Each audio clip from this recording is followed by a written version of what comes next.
గుడివాడ బంటుమిల్లి రోడ్లోని వైసీపీకి చెందిన ఓ నాయకుడికి చెందిన ఓ పెట్రోల్ బంక్లో కల్తీ పెట్రోల్ విక్రయం కలకలం సృష్టించింది. బంటుమిల్లి రోడ్లోని Shah Gulab Chand and co petrol బంక్లో కొంతకాలం నుంచి పెట్రోల్ నీటితో కలిసి వస్తుందని వాహనదారులు ఆరోపిస్తున్నారు. దీనివల్ల వాహనాలు కొద్ది దూరం వెళ్లగానే ఆగిపోతున్నాయంటూ ఆగ్రహం వ్యక్తం చేశారు.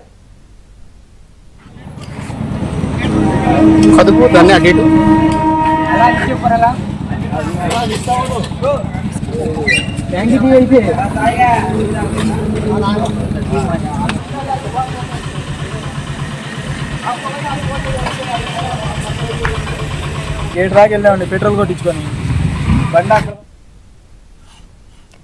కల్తీ పెట్రోల్ విక్రయిస్తూ అక్రమార్జనకు పాల్పడుతున్నారంటూ వాహనదారులు మండిపడ్డారు.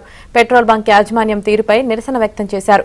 అధికారులకు ఫిర్యాదు చేసినా పట్టించుకోవడం లేదని వాహనదారులు బంకులో ఆందోళనకు దిగారు. అధికారులు ప్రేక్షక పాత్ర పోషిస్తున్నారని, ఇప్పటికైనా స్పందించి తక్షణం బంకు యాజమాన్యంపై కఠిన చర్యలు తీసుకోవాలని డిమాండ్ చేశారు.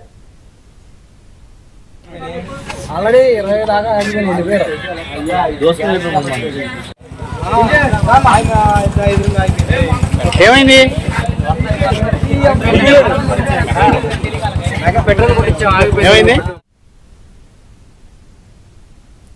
మరోవైపు బంకు సిబ్బంది మాత్రం తమ తప్పేమీ లేదని, పెట్రోలుతో పాటు ఇథనాల్ కలవకపోవడంతో వాహనాలు ఆగిపోతున్నాయని, బైక్కు ఏ ఇబ్బంది ఉండదని, 75 లీటర్ల పెట్రోల్ అమ్మకాలు జరిగాయని, తిరిగి వచ్చిన వారందరికీ పవర్ పెట్రోల్ను కొట్టించి పంపుతున్నామని తెలిపారు. 10% ఇథనాల్ కలుపుతారు. హెచ్పిసిఎల్, బీపీసీఎల్, ఐఓసీలు ఎక్కడైనా సరే ఇథనాల్ అని చెప్పి కలుపుతారు. అది సపరేట్ అయిపోయింది. అట్మాస్ఫియర్ ఇలా ఉండడం మూలంగా అది సపరేట్ అయిపోయి బళ్ళు ఈ 10-15 బళ్ళు ఆగిపోయినాయి. ఇప్పుడు ఉన్న ఈ 10-15 బళ్ళు ఆగిపోయినాయి. నీళ్ళు ఎందుకు వచ్చినాయి? అది వాటర్ కాదు సార్, అదే ఇథనాల్. ఇప్పుడు ఏదైతే ఉందో అది మనం మీరు పర్సనల్గా స్టోర్ చేసుకుని ఒక చోట మీరే పెట్టండి.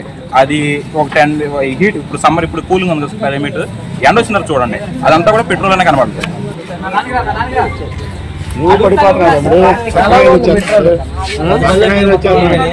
ఆల్రెడీ 20 దాకా